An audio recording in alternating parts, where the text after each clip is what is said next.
বারে বারে বিদ্রোহী হুমায়ুন কবির 2011 থেকে 2025 সাল কংগ্রেস, তৃণমূল, পরবর্তীতে বিজেপি, এবার নিজের দল গঠনের সিদ্ধান্ত হুমায়ুন কবিরের। আমরা দেখছিলাম বেশ কিছুদিন ধরে টানাপোড়েন চলছিল। তৃণমূলের বিধায়ক অর্থাৎ মুর্শিদাবাদের ভরতপুরে তৃণমূলের বিধায়ক হুমায়ুন কবির এবং তৃণমূল কংগ্রেসের একটি বেশ সংঘাত চোখে পড়ছিল বেশ কিছুদিন ধরে।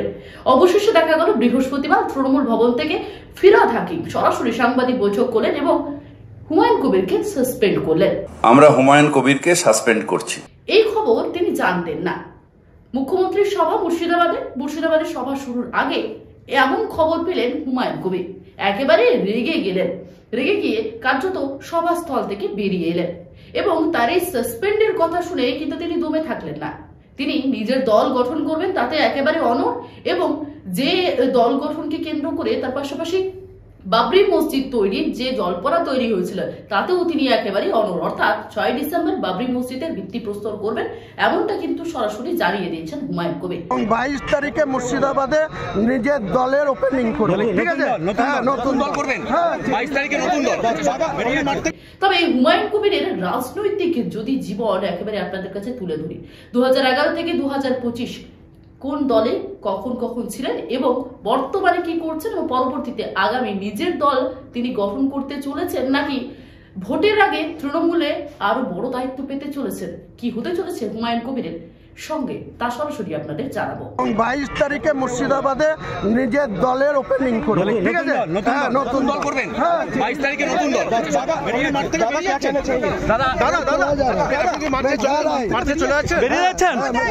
সাসপেন্ড হুমায়ুন কবির।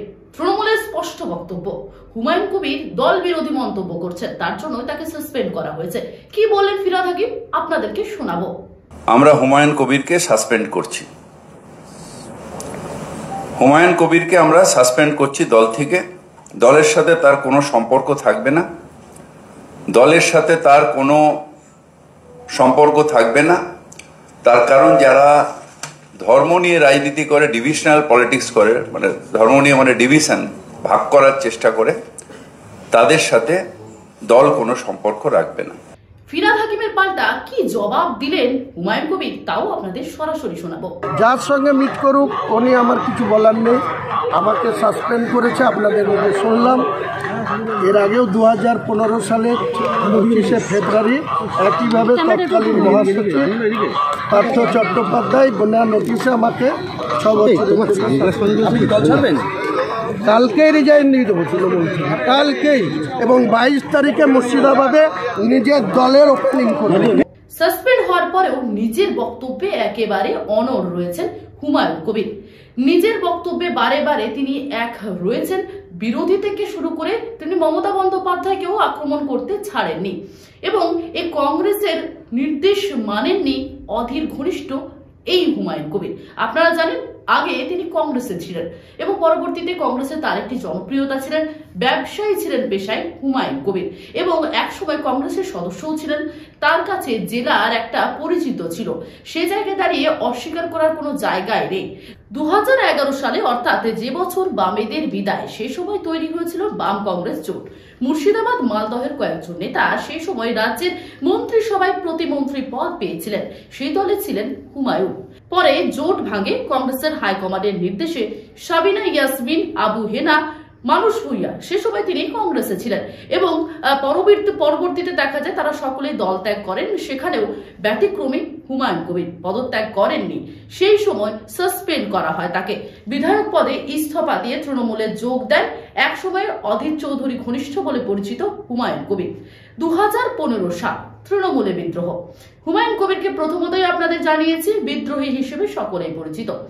মাত্র 3 বছরের মধ্যেই মোহ যেন কেটে গেল।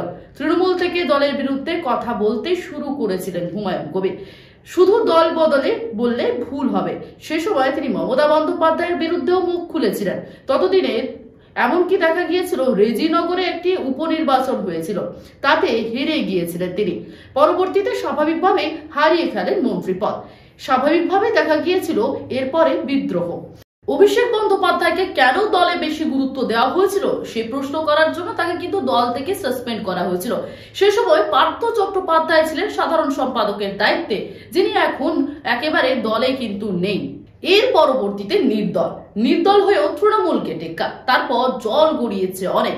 এরপরে পার্থ চট্টোপাধ্যায় সাসপেন্ড হয়ে গিয়েছে ইতিমধ্যেই, আর এদিকে ফের অন্য দল ঘুরে দাঁড়িয়েছে হুমায়ুন। তৃণমূল থেকে সাসপেন্ড হওয়ার পরে নিজের ক্ষমতা দর্শাতে তৎপর হয়েছিলেন তিনি, এবং 1 বছর পর বিধানসভা নির্বাচন ছিল 2016-তে নির্দল প্রার্থী হিসেবে তিনি প্রতিদ্বন্দ্বিতা করেছিলেন, এবং পরবর্তীতে যেটা দেখা গিয়েছিল তৎকালীন কংগ্রেস বিধায়ক রবিউল চৌধুরীর বিরুদ্ধে লড়াই করেন, কিন্তু হেরে যান। তৃণমূলকে পিছনে ফেলে দ্বিতীয় স্থান পেয়েছিলেন তিনি। এরপর টিকিট পেতেই বিজেপিতে যান হুমায়ুন কবির।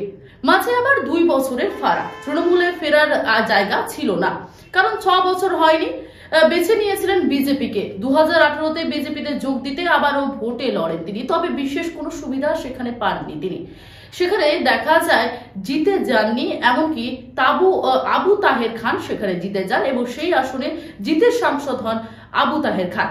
পরবর্তীতে যদিও 2.5 লক্ষ ভোট পেয়েছিলেন তিনি, তবে তৃতীয় স্থান পান সেই সময়। দেখতে দেখতে কেটে যায় 6 বছর, পরবর্তীতে ফিরে আসেন তৃণমূলের বর্তমান বিধায়ক হুমায়ুন কবির। আবার তৃণমূল, আবার বিদ্রোহ। 2021 সালে ভরতপুর থেকে টিকিট পান হুমায়ুন কবির। দীর্ঘদিন পর জয়ের স্বাদ পান তিনি। আবারও ভোট আসছে ঠিকই, কিন্তু ভোটে টিকিট পাবেন কিনা তা নিয়ে উঠেছে হাজারো প্রশ্ন, কারণ রাজনৈতিক মহলে বারে বারে চর্চিত নাম এই হুমায়ুন কবির। তবে হুমায়ুন কবির নিজের দল গঠন করবেন এবার 2026-এর বিধানসভাতে, নাকি তৃণমূলে ফেরার জন্য আবার মরিয়া হয়ে উঠবেন, নাকি তৃণমূলের আগে কোনো একটা বড় পদ নেওয়ার জন্য, কারণ তিনি বারে বারে পদের দাবি করেছিলেন, এই আগে কিন্তু গুঞ্জন শোনা গিয়েছিল। সেক্ষেত্রে দাঁড়িয়ে কি করতে চলেছেন হুমায়ুন কবির? 135টি আসনে তিনি মুর্শিদাবাদ থেকে বিভিন্ন জায়গা থেকে রাজ্যের তিনি ভোটে দাঁড়াবেন নিজের দল গঠন করে, নাকি তৃণমূল কংগ্রেসে ফিরে আসবেন আবারও স্বমহিমায়, তা কিন্তু দেখার অপেক্ষা। আরো ভালো ভালো খবর দেখতে সাবস্ক্রাইব করুন বাংলা হান্টের ইউটিউব চ্যানেল। বাংলা হান্টের আরো খবর দেখতে নজর রাখুন।